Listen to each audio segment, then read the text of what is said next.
नमस्कार मित्रों, मैं सुनील बुटानी आज आपके समक्ष इलेक्ट्रॉनिक एवं सोशल मीडिया के मनोवैज्ञानिक प्रभाव विषय पर अपना आलेख प्रस्तुत कर रहा हूं। यह आलेख कोरोना जो वायरस है कोविड-19 जिसे हम बोलते हैं के परिप्रेक्ष्य में विशेष रूप से तैयार किया गया है।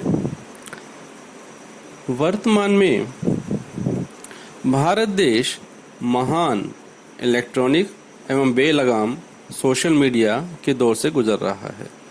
स्मार्ट देश के स्मार्ट, बेहद स्मार्ट लोगों के पास एक से एक महंगे सस्ते स्मार्टफोन, टेलीविज़न आदि हैं। हमारी बहुमूल्य अखियां इन दो स्मार्ट, सुंदर, आकर्षक और सेक्सी उपकरणों को बार बार लगातार एकटक देखते रहने की आदी हो गई हैं। हमारे माइंड की प्रोग्रामिंग में ये दोनों उपकरण अपना वर्चस्व स्थापित कर चुके हैं। इलेक्ट्रॉनिक मीडिया में हिंदी, क्षेत्रीय भाषाओं और अंग्रेजी के अनगिनत न्यूज़ चैनल हैं। इन्हीं चैनलों के साथ साथ अनेक अन्य वेब आधारित न्यूज़ पोर्टल भी मौजूद हैं। आजकल वेब आधारित न्यूज़ पोर्टलों के साथ साथ वेब आधारित न्यूज़ चैनल भी धमाल मचा रहे हैं। जहां तक सोशल मीडिया के स्वरूप की बात है, सोशल मीडिया के विभिन्न मंचों फेसबुक, व्हाट्सएप, ट्विटर, इंस्टाग्राम आदि पर रजिस्टर्ड करोड़ों उपयोक्ताओं में से लाखों उपयोक्ता सोशल मीडिया के स्वयंभू रिपोर्टर हैं, जो पुष्ट, अपुष्ट, कन्फर्म, अनकन्फर्म्ड खबरें परोसते रहते हैं। आज भारत में इलेक्ट्रॉनिक मीडिया के main stream TV news channel कभी न खत्म होने वाली भारतीय ओलंपिक दौड़ अर्थात टीआरपी में दौड़े चले जा रहे हैं। कभी कोई एक चैनल पहले स्थान पर है, दौड़ रहा है, तो कभी कोई दूसरा चैनल पहले स्थान पर दौड़ रहा होता है। इस अंतहीन ओलंपिक दौड़ के हम लाखों करोड़ों दर्शक दौड़ के खत्म होने की वर्षों से प्रतीक्षा कर रहे हैं, लेकिन ना यह दौड़ खत्म हो रही है और ना ऐसे दर्शक शांति से सो पा रहे हैं और न शांति से जीवन यापन कर पा रहे हैं। उनके दिलो दिमाग में ओलंपिक का विशाल स्टेडियम अर्थात इलेक्ट्रॉनिक न्यूज़ चैनलों की दुनिया और इनमें दौड़ते एक से एक मजबूत, आकर्षक, मनोरंजक, धावक अर्थात टीवी न्यूज़ चैनल छाए रहते हैं। इन धावकों को निरंतर दौड़ना है, अपनी प्रतिभाओं का निरंतर प्रदर्शन करना है, क्योंकि उनके प्रायोजक यानी स्पॉन्सर्स धन कुबेर उन पर नोटों की वर्षा करते रहते हैं। आइए अब गागर में सागर भरते हैं। हमें टीवी, मोबाइल आधारित इलेक्ट्रॉनिक मीडिया के न्यूज़ चैनलों को बार बार लगातार बदल कर न्यूज़ के अलग अलग स्वादों का रसास्वादन करने से बचना चाहिए। एक ही तरह की न्यूज़ को बार बार देखने से बचना चाहिए। उदाहरण के तौर पर मुझे याद आता है कि जब मुंबई में 26/11 का आतंकवादी हमला और दिल्ली में अन्ना आंदोलन हुआ था, तो उस समय ये न्यूज़ चैनल बार बार लगातार एक ही तरह की रिकॉर्डेड लाइव न्यूज़ दिखा रहे थे। दर्शक भी उत्सुकतावश इन न्यूज़ चैनलों से फेविकोल के जोड़ की तरह चिपके हुए थे, जिनका दर्शकों पर नकारात्मक मनोवैज्ञानिक प्रभाव पड़ रहा था। एक समय में लोगों में भय और असुरक्षा की भावना पैदा हो रही थी तो दूसरे समय में ऐसा लग रहा था कि देश में दूसरा स्वतंत्रता आंदोलन शुरू हो गया है, और जो इस स्वतंत्रता आंदोलन का हिस्सा नहीं बनेगा उसका नाम उस स्वर्णिम काल के इतिहास में काले अक्षरों में लिखा जाएगा। देश विदेश से अनेक लोग भावुक होकर अपनी लाखों करोड़ों की नौकरियां छोड़कर आंदोलन में कूद गए थे। इलेक्ट्रॉनिक विजुअल मीडिया का इंसानी दिमाग पर बहुत गहरा और लंबे समय तक प्रभाव रहता है। भावनात्मक रूप से कमजोर व्यक्ति कुछ समाचारों या उनकी प्रस्तुति के तरीके से इतने ज्यादा प्रभावित हो जाते हैं कि उनकी सोच समझ बहुत ज्यादा नकारात्मक या सकारात्मक रूप से प्रभावित होने लगती है। आजकल तो देखा जा रहा है कि दर्शकों के न्यूज़ देखने और उसे समझने का तरीका इस पर निर्भर करने लगा है कि वे कौन सा न्यूज़ चैनल देख रहे हैं।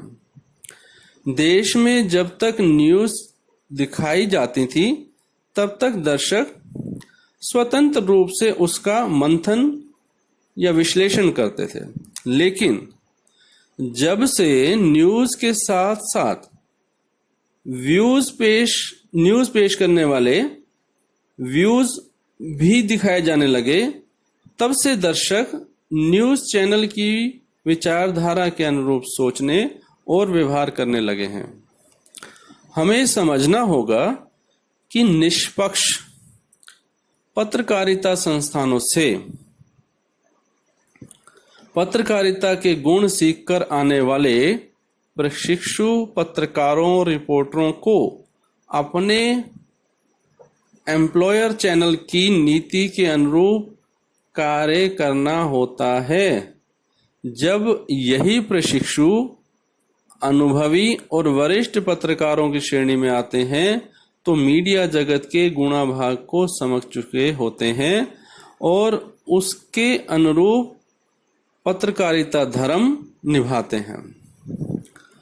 वर्तमान कोरोना संक्रमण काल में ये 24/7 न्यूज़ चैनल 24 बाय न्यूज़ यानी 24 घंटे चलने वाले जो न्यूज़ चैनल हैं, बार बार हजार बार इस वायरस के राष्ट्रीय वैश्विक स्तर पर मानव हानि सहित अन्य प्रभावों पर न्यूज़ दिखाएंगे। इस वायरस की चपेट में आने से बचने और चपेट में आ जाने के बाद क्या करें इसके बारे में बताएंगे। 25 मार्च 2020 से 21 दिनों की राष्ट्रीय तालाबंदी, जिसे हम लॉकडाउन कहते हैं, के समय में इन न्यूज़ चैनलों की खबरें और अधिक महत्वपूर्ण और उपयोगी हो जाती हैं।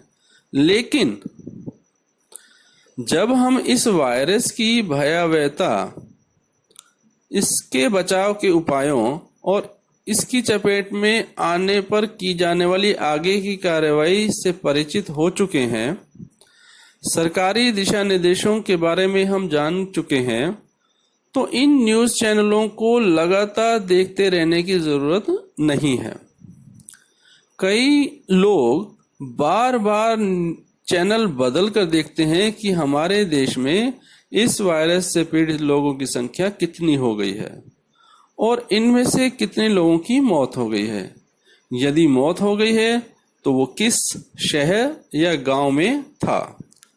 वो हमसे दूर किसी शहर में था तो शुक्र है, और हमारे ही शहर या आसपास के इलाके में था तो मन मस्तिष्क भयानक भय की चपेट में आने लगता है, जिससे उसके शरीर पर उसके न चाहते हुए भी नकारात्मक प्रभाव पड़ने लगते हैं और वो अपनी इम्यूनिटी को कमजोर कर लेता है।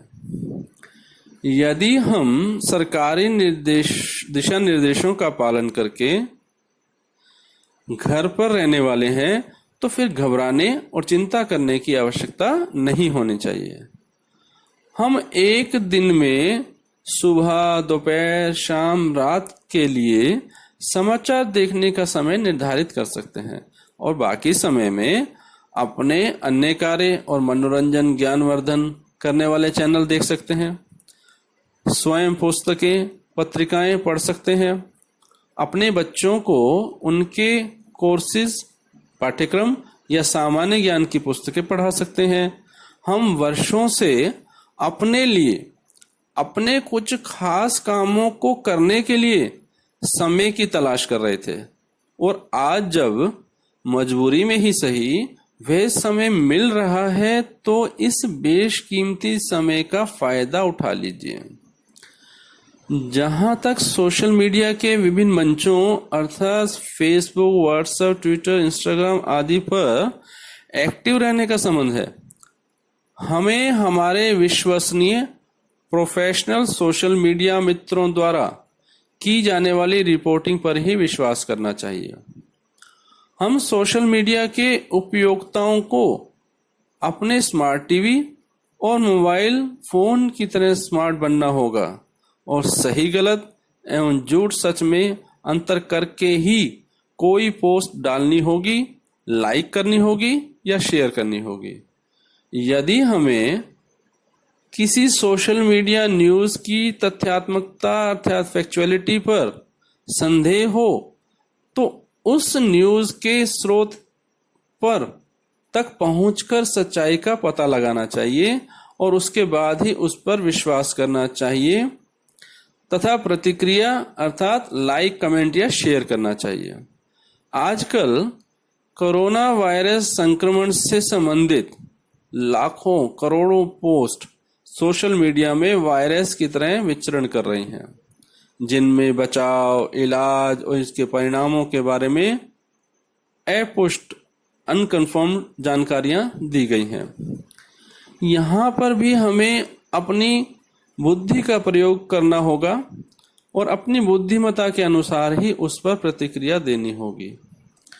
हमें सरकारी, आधिकारिक संस्थाओं एवं व्यक्तियों द्वारा डाली जाने वाली पोस्ट पर ही सबसे ज्यादा विश्वास करना चाहिए और उसका पालन करना चाहिए। माननीय प्रधानमंत्री नरेंद्र मोदी जी के निम्न संदेश को आपके समक्ष पुनः प्रस्तुत करते हुए मैं देश विश्व के प्रत्येक नागरिक और इन नागरिकों के प्राणों की रक्षा एवं सेवा में जुटे देश विदेश के सभी कर्मठ, महान एवं ईश्वर के फरिश्तों के स्वास्थ्य और दीर्घायु जीवन की कामना करता हूँ। जय हिंद। को से कोई, रो से रोड पर, ना से ना निकले। कोरोना अर्थात कोई रोड पर ना निकले। धन्यवाद।